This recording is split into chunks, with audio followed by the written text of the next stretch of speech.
আসসালামু আলাইকুম। আমি সাব্বির আহমদ, একজন ইলেকট্রিক্যাল ইঞ্জিনিয়ার। আমাদের যে কোম্পানিটা আছে এটা হচ্ছে এশিয়ান এজ এন্টারপ্রাইজ লিমিটেড। এই কোম্পানিটাকে আমি রিপ্রেজেন্ট করছি বাংলাদেশের ফিউচারে যতগুলো এনার্জি ইনসিকিউরিটি আছে, এনার্জি কোয়ালিটি ইমপ্রুভমেন্ট আছে, প্রোডাক্টিভিটি ইনক্রিজ করার যে বিষয় আছে সেটা নিয়ে আমি কাজ করছি। আমাদের টিমটা বাংলাদেশের দক্ষ জনবল থেকে নিয়ে এমনভাবে ডেভেলপ করা যারা এনার্জি সিকিউরিটি নিয়ে অনেকদিন ধরে কাজ করছে, এনার্জি পলিসি নিয়ে অনেকদিন কাজ করছে। তো আমাদের এই পলিসিগুলোকে আমরা এম্পাওয়ার করতে চাই। আমাদের বাংলাদেশের যে প্রোডাক্টিভিটি লস হয় বিভিন্ন ধরনের এনার্জি ডাউন টাইমের জন্য, পাওয়ার ডাউন টাইমের জন্য, তারপরে আমাদের যে বিভিন্ন রকম এনার্জি প্রাইসেস কন্টিনিউয়াসলি রাইজ করে যাচ্ছে, সেটাকে ট্যাকেল করার জন্য, তাতে যাতে আমাদের টোটাল কস্ট কমে আসে, সে এনার্জি কস্ট কমে আসে, সেটার জন্য আমরা রিনিউয়েবল এনার্জি নিয়ে কাজ করছি। আমরা দুটো প্রোডাক্ট নিয়ে কাজ শুরু করেছি। তার মধ্যে একটা হচ্ছে কি সোলার। স্পেসিফিক্যালি যদি আমরা বলি, ইন্ডাস্ট্রির যে রুফটপটা ফাঁকা পড়ে থাকে, সেই ফাঁকা রুফটপটাকে আমরা কাজে লাগাই। সেই কাজে লাগিয়ে সেই যে প্যানেলগুলো বসিয়ে আমরা যে সোলার প্ল্যান্টটা বানাই, এই সোলার প্ল্যান্টগুলো কিন্তু সুন্দর মতন এনার্জিটা ওই গ্রিডে যাওয়ার আগে নিজের ফ্যাক্টরিতে কনজিউম করে, তাতে তার অলরেডি এনার্জি কস্ট সেভিংস হয়। সাথে আমরা নতুন একটা প্রোডাক্ট নিয়ে এসেছি, energy storage system. Energy storage সিস্টেমটার কাজ হচ্ছে কি, এই এনার্জি সেটা সোলার থেকে আসুক, জেনারেটরগুলো থেকে আসুক, ডিজেল হতে পারে, গ্যাস হতে পারে বা গ্রিড হতে পারে, সেখান থেকে নিয়ে এসে কোয়ালিটি ইমপ্রুভ করে সে ডেলিভার করবে কাস্টমারকে। এবং কাস্টমার কখনো যাতে ডাউন টাইম না পায়, প্রত্যেক দিনে যে ডাউন টাইম লসগুলো হয় সেটাকে কভার করবে ইমিডিয়েটলি সুইচিং করে। খুব কম সেকেন্ডের মধ্যে সেটা সুইচ করে যায়।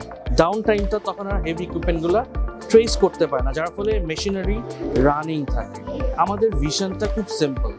বাংলাদেশের এই এনার্জি সিকিউরিটিতে মানুষের যে প্রোডাক্টিভিটিটা দরকার, যে কস্ট কমানো দরকার, স্ট্যাবিলিটি দরকার, এবং এনভায়রনমেন্টের যে বিভিন্ন রকম এমিশন ঠেকানো দরকার। একটা ডিজেল জেনারেটর থেকে যে এমিশন হয়, সেই ফ্লু গ্যাসটাকে বাংলাদেশের এয়ারে আমরা পুশ করে সেই ঝামেলাটা আমরা নিতে চাই না, সেই স্মগটা আমরা ক্রিয়েট করতে চাই না, কারণ এই বাতাসটা আমাদেরকেই ব্রিথ করতে হয়। আমরা যেটা চাই, এই জেনারেটরগুলোর জায়গায় আমাদের ইএসএসগুলোকে প্রতিস্থাপন করে শুধুমাত্র ইএসএস ইউজ করে এবং রিনিউয়েবল এনার্জি যেমন সোলার প্যানেলের সাথে, সোলার প্ল্যান্টের সাথে কম্বাইন করে, যাতে এই এনার্জিটা আমাদের প্রডিউসাররা বা আমাদের যারা ফ্যাক্টরিজ আছে, ইন্ডাস্ট্রিজ আছে, তারা যাতে সেটা কনজিউম করতে পারে, সেটা দেওয়া। ডাউন টাইম এটাকে ঠেকানো, এনভায়রনমেন্টাল পলিউশনটাকে ঠেকানো, ক্লায়েন্টের প্রোডাক্টিভিটি বাড়িয়ে তার কস্ট কমিয়ে তার প্রফিট বাড়ানো, এবং অ্যাট দ্য সেম টাইম আমাদের প্রফিট। এই যে তিনটা জিনিস, আমার প্রফিট, কাস্টমারের প্রফিট এবং সোসাইটির বা এনভায়রনমেন্টের প্রফিট, এই জিনিসটার দিকে আমরা আগাচ্ছি। আমাদের ইচ্ছা হচ্ছে গিয়ে সোসাইটিতে ইভেনচুয়ালি ছোট্ট ছোট্ট কন্ট্রিবিউশন দিয়ে এমনভাবে ডেভেলপ করা যাতে আজকের যে বাতাসের পলিউশন, যে একিউআই, সেটা যাতে কমে যায়, যে একিউআইয়ের ভ্যালুটা ভালো হয়, ইমপ্রুভ করে, যেটা আমরা এনজয় করতে পারবো, আমার বংশধররা এনজয় করতে পারবে, যারা ওই ফ্যাক্টরিগুলোতে কাজ করছে তারা বেটার এয়ার ব্রিথ করতে পারবে। আমাদের পলিসি খুব সিম্পল। আমরা আপনাদেরকে জানাতে চাই যে রিনিউয়েবল এনার্জি শুধুমাত্র জেনারেশনের সাথে রিলেটেড এতটুকু না, বা ওটার মধ্যে লিমিটেড এতটুকু না। এটার সাথে আপনার কনজামশনটা খুব বেশি ইম্পর্টেন্ট, যে আপনি এই এনার্জিটা কনজিউম করছেন কোথায়। যেমন আপনার ইভি চার্জিং স্টেশন আছে, সেটা নিয়েও আমরা সামনে আসছি।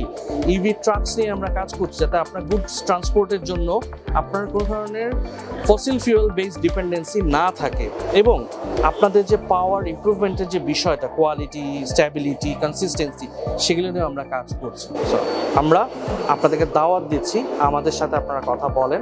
আমরা আপনাদেরকে নেক্সট ইভলিউশন ইন্ডাস্ট্রি 4.0-তে নিয়ে যাব। সাথে থাকবে আমাদের এসডিজি গাইডলাইন। Thank you.